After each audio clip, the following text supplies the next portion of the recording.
Sometimes in life we have doubts, don't we? And if you're a Christian, well, let's be honest, you're not immune to some of those doubts. I spend a lot of my time with people who are asking questions. Often these questions relate to their identity. Well, Romans chapter 8, verse 31, it's a favourite verse of mine. I love this verse, and you may have heard this verse many times before. What it says is this. It says, "What then shall we say in response to these things? If God is for us, who can be against us?" In other words, if God's on our side, do you know there is no earthly man, there is nothing that can oppose us. And do you know, when we know that truth in our heads, it makes us really excited. It inspires us. But I think, let's be honest, there are many, many times we don't always remember this, or certainly we don't feel this. And that's made evident when we see other people as a threat to our ambitions or to our dreams.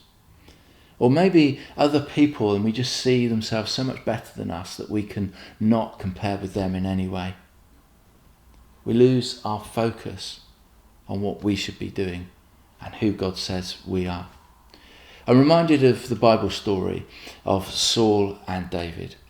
Now, for those of you that don't know, Saul was the king and he was anointed by God. Now, what that means is this: he was where God wanted him to be. The prophet Daniel made Saul king because God had decided to make Saul king. So Saul was exactly where God wanted him to be. He was king. And yet there was this young shepherd boy, a guy called David, and David becomes Saul's distraction.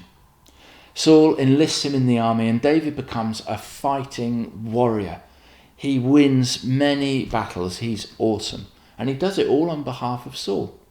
And when they're returning to the city, the people come out and they're celebrating one of the victories that they've had.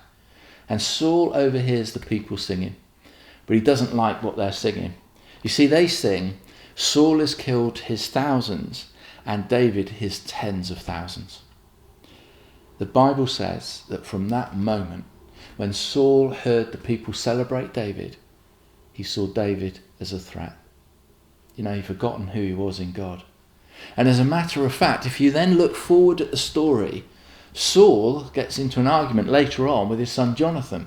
And he says to his son Jonathan, "Do you know that as long as David continues to live, neither you nor your kingdom will be established?" It's crazy, isn't it?